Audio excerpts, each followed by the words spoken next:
নবীজির ইজ্জত, নবীজির সম্মান, নবীজির মান, নবীজির ইজ্জত বাঁচানোর জন্য আমাদের শরীরের তাজা রক্ত ঢেলে দেওয়ার দরকার আছে না নাই?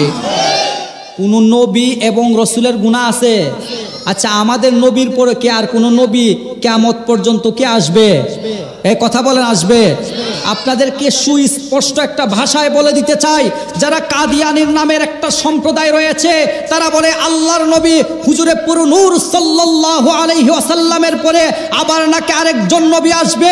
এই মুসলমান, আপনাদের সামনে একটা কথা রাখতে চাই, হুজুরে পুরো নূর সাল্লাল্লাহু আলাইহি ওয়াসাল্লাম আনা খাতামুন নবিয়্যিন, শেষ নবী। উনার পরে আর কোন কি নবী এই পৃথিবীর মধ্যে আসবে? অতএব কাদিয়ানীর এজেন্ডা যদি বাংলার জমিনের মধ্যে তারা বাস্তবায়ন করতে চায়, তারা যদি চায় আবার নতুন একজন নবীকে দুনিয়াতে প্রেরণ করার জন্য গোলাম আহমদ কাদিয়ানী তারা নবী বানায় তাদেরকে।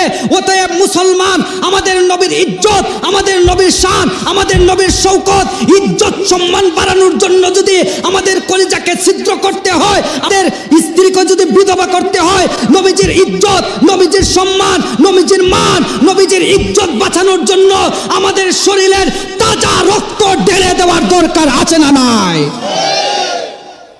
তাদের এজেন্টটা কিন্তু বাংলার জমিনে এখনো আছে। তারা মানুষদেরকে টাকা দিয়ে দিয়ে এই কাদিয়ানি করে। এই তাদের কিছু পণ্যের নাম আপনাদেরকে বলে দেয়, প্রাণ এবং আরএফএল কাদিয়ানির গ্রুপ। প্রাণ আরএফএল এর যত পণ্য আপনারা পাইবেন, এটা হচ্ছে কাদিয়ানি গ্রুপ। তারা চিন্তা করতে পারবেন না, আপনাদের বৃহত্তর অঞ্চলের মধ্যে অসংখ্য মানুষদেরকে টাকা দিয়া কিনে নিয়ে তারা মুসলমান থেকে তাদেরকে খারিজ করতেছে। অতএব আমাদের নবীর পরে কোন নবী, এই চিৎকার দিয়ে বলেন, নবীর পরে কোন নবী নাই। আমাদের নবীর পরে কিয়ামত পর্যন্ত কোন নবী আসবে না।